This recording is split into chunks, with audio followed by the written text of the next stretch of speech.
L'Algérie l'affirme à chaque occasion par la voix de ses plus hautes autorités. Elle demeurera attachée à ses principes historiques d'humanisme et de solidarité avec les peuples luttant contre le joug colonial. La victoire diplomatique éclatante au dernier sommet africain est sans doute le couronnement d'efforts continus déployés par Alger pour renforcer l'axe stratégique afro-arabe menacé par les tentations belliqueuses et une instabilité galopante.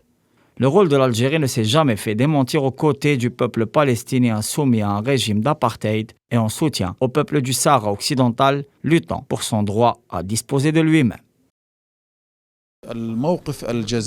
La position algérienne sur la question palestinienne est une position spéciale.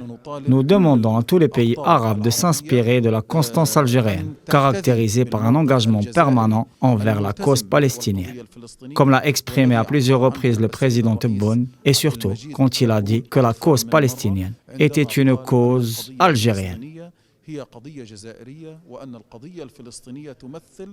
et que cette cause est une préoccupation centrale pour l'État et le peuple algérien. En plus de ça, le prochain sommet arabe d'Alger sera celui de la Palestine, comme il l'a exprimé. Le pacte belliqueux entre la monarchie et l'entité sioniste ouvre un cycle de turbulences et menace la stabilité régionale. Le fait de normaliser ces relations et d'installer Israël aux frontières de l'Algérie d'un côté et aux frontières du Sahara occidental de l'autre, bien sûr, c'est introduire le ver dans le fruit et par conséquent, c'est un facteur d'instabilité, d'insécurité dans la région. Pourquoi? Parce que tout simplement, Israël veut absolument faire agenouiller l'Algérie devant ses désirata comme il l'a fait avec d'autres pays du monde musulman et du monde arabe. Le rôle que joue la monarchie marocaine peut être étayé par sa fonction centrale, qui est la suivante: aider à la pénétration de l'entité sioniste sur le continent africain, objet de toutes les convoitises.